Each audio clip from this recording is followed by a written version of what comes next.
Hi, I'm Joe Kwan, the Connection Counselor, and welcome to another episode of Executive Tune-Up, where we make small adjustments that can lead to a big improvement in your leadership performance. Have you ever had a situation where you were trying to get to know people and network and it just went horribly, awfully wrong? Well, today I'm going to share a situation where this happened to me, probably the worst networking experience ever in my career, and what I did wrong, and a different experience later on, which went much better, and what I did right that led to an incredibly good networking experience. So stay tuned to find out more.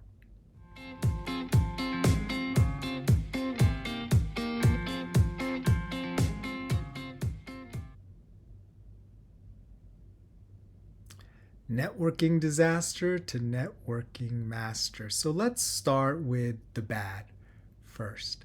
So I had been sponsored by my organization to go to a leadership conference in this wonderful city here. I'm not sure if anyone knows what this city is. If you do, take a guess or write it down in the comments below. Quick hint that this city has a nickname which everyone knows, but a lot of people actually misunderstand the nickname and the origin of the nickname and think it means one thing when actually it means something totally different and kind of unexpected. So I often had a misconception of what the nickname was as well. So anyway, in this city, it's beautiful. It's the summer, getting to meet people, lots of great speakers. And what happens a lot at these conferences is they have a mixer or a networking session at some point, usually in the beginning or towards the middle, where you can meet a lot of people, spend time with people from your organization, as well as meet people from other organizations who are there. And for some reason, I didn't know a lot of people from my organization there, so I was just kind of there alone, even though there were plenty of people from my company there. I didn't know them that well or wasn't connected with them. So I essentially went to this mixer solo, and I was just very uncomfortable the whole time there. And I kind of had, in my mind, because I was feeling all leadership-y, that, I'm going to make some connections and I'm going to network and I'm going to meet at least this many, people and get some business cards. And I had all these great plans. And I go down there and it was just awkward. I mean, it was horrible. The conversations were unnatural. I didn't know what to say. I felt so awkward and uncomfortable. People were not responding well to my poor conversation and awkwardness. In fact, I remember one guy actually turned around and turned his back on me. I mean, that was really, really embarrassing. I mean, I was just that bad at conversation and connecting with people, which is kind of ironic going by connection counselor now. But anyways, it was a horrible, horrible experience. And I went back up to my hotel room and I just felt so bad. And upon reflection later, throughout the year, at first I thought maybe it was because, wow, I should have just connected with more people and, had more people from my organization there with me. It would have been a lot easier to meet people and I wouldn't have felt so awkward. But what I realized is the truth of the matter is that wasn't the real reason that I was failing at networking. The real reason I was such a disaster was I was trying too hard. I had an agenda. I was really just not really caring so much about the people I was meeting, but more trying to accomplish a goal. And the people were more like numbers. And, I realized people can kind of feel that. They can sense that when you're not genuine and you're not really interested in them. And also when you're feeling awkward and uncomfortable like I was. That's also very unpleasant and, that kind of repels people as well. So I realized that I could definitely do better, and the next opportunity I would have, I certainly would.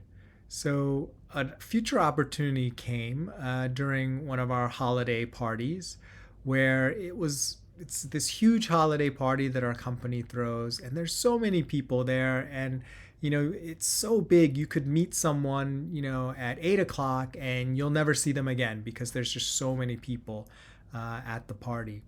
And I kind of didn't want to go to the holiday party. It's one of those things where you won't really be noticed if you're not there by your boss and coworkers so much. So you can kind of get out of it.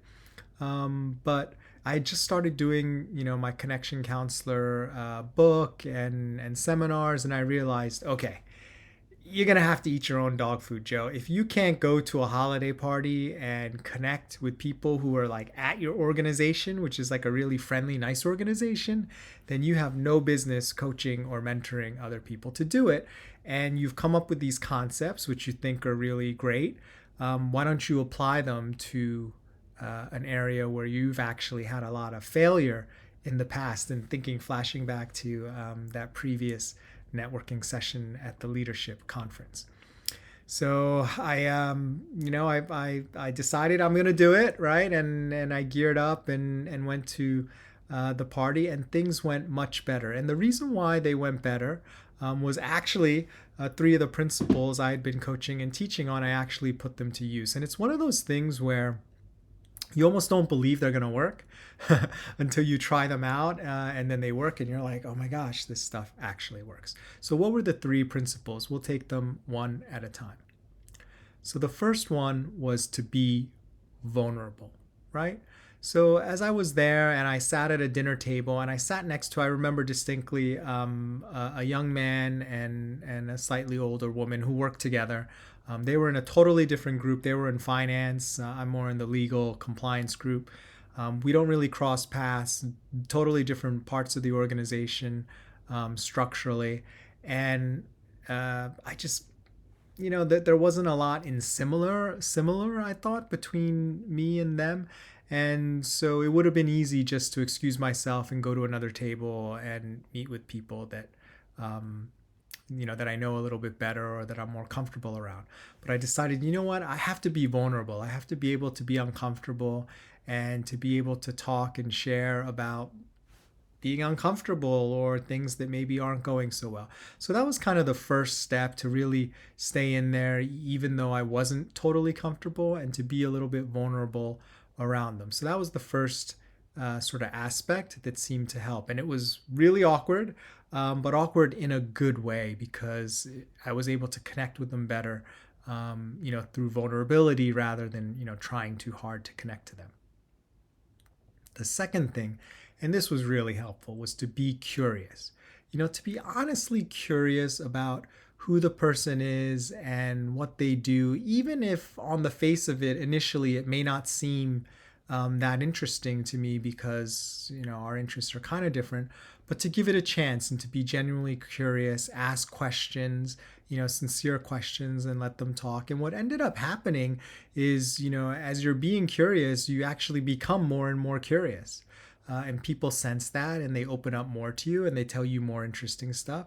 And the funniest thing that happens is they actually become curious about you, because you're so curious about them. So the conversation was flowing, and we were having a much better conversation. And finally, what I like to call bee dancing, right? These are the three B's of connection. My son Lucas actually noticed that all three of them start with B, and he was like, oh, they should be the three B's. So I have to give him credit for that. It's the three B's of connection, and the last one was bee dancing.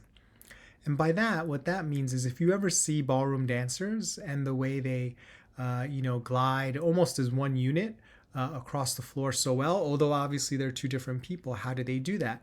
They do that by keeping a very relaxed but sensitive frame, between them, the way they hold their bodies and frame, and it allows them to sense when the other person's going faster, when the other person's going slower, and to respond in real time to that. So what that basically looks like is, if you're talking all the time and the person starts to detach, then you pull them in and get them talking. Or if the person seems to kind of be running out of things to say and needs some extra boost, you may jump in and ask another question or add something of your own that's related to what they're saying, to keep the conversation going. So it's really about having that natural flow to the conversation.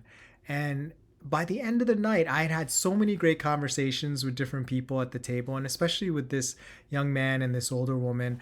And, I'd made plans to meet up with them for lunch, and then, exchanged emails. And then I got the most interesting email from the young man the next day. He said that he mentioned to his father that he met me because I told him that I used to work at a company that his father's at. And then his father was like, "Oh, yeah, I think I know that guy. I went on a business trip with him to South America." So I was actually, I mean, what are the chances? I was traveling for 2 weeks in South America with this guy's father, the guy that I thought I had nothing in common with, and this conversation was going to go nowhere. And I got an email from him the next day saying that his dad actually remembers the trip quite fondly and remembers me. So this is a picture of the river we were on. I don't know if anyone knows or wants to take a guess in the comments where that is, and I'll let everyone know where that is and the city at the end. So um, I went from a networking disaster, right, in the first instance, to a much better networking result. And I'm actually still in touch with those two people. And if I reach out to them, they know who I am. And if they reach out to me, I know who they are. So it just goes to show you that if you bring the right state of mind and the right attitude and the right approach to networking, it doesn't have to be painful. You don't have to necessarily know people who were there at this holiday party. I actually wasn't there with coworkers for most of the time. I was there alone at this table and was still able to make some great connections with people. So next time you have a chance to network and it seems like it might be a horrible disaster like the first one I encourage you to use these three principles: to be vulnerable, right? To be curious, and to be dancing. Let the conversation flow. Well, thanks for tuning in to Executive Tune Up. I'm Joe Kwan, the Connection Counselor. Remember, to do your best, you have to be at your best. So tune in to Tune Up.